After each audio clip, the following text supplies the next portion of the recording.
자, 세 번째는 정서및 행동장애 개념적 모델이라고 하는 건데요.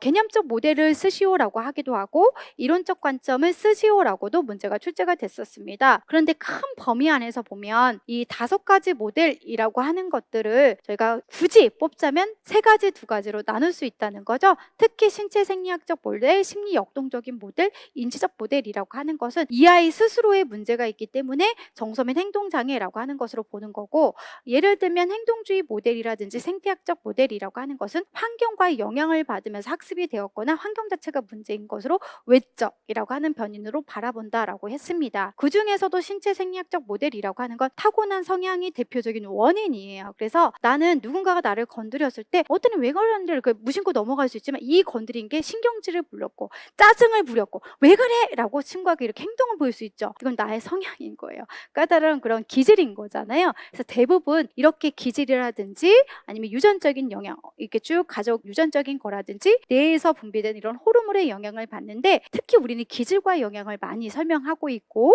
이런 기질에서는 순한 기질, 까다로운 기질, 더딘 기질 혹은 느린 기질이라고 했대. 그럼 아까 선생님이 얘기를 해줬던 것처럼 까다로운 기질 혹은 난 기질이 추후에 정서 및 행동장애라고 하는 걸로 발현될 확률이 굉장히, 그런 장애 학생으로 될 확률이 굉장히 높대. 그렇다면 이 기질의 문제인 거니까 원인을 선생님들은 생태학적 모델, 신체 생리학적 모델이라고 하는 걸로 정답을 쓰는 거지, 추후의 문장을 보고 이러한 아이들은 환경적인 자극으로 인해서 아이를 중재를 할 수 있다, 이런 식으로 표현이 되면 신체 생리학적일까요? 생태학적 모델일까요?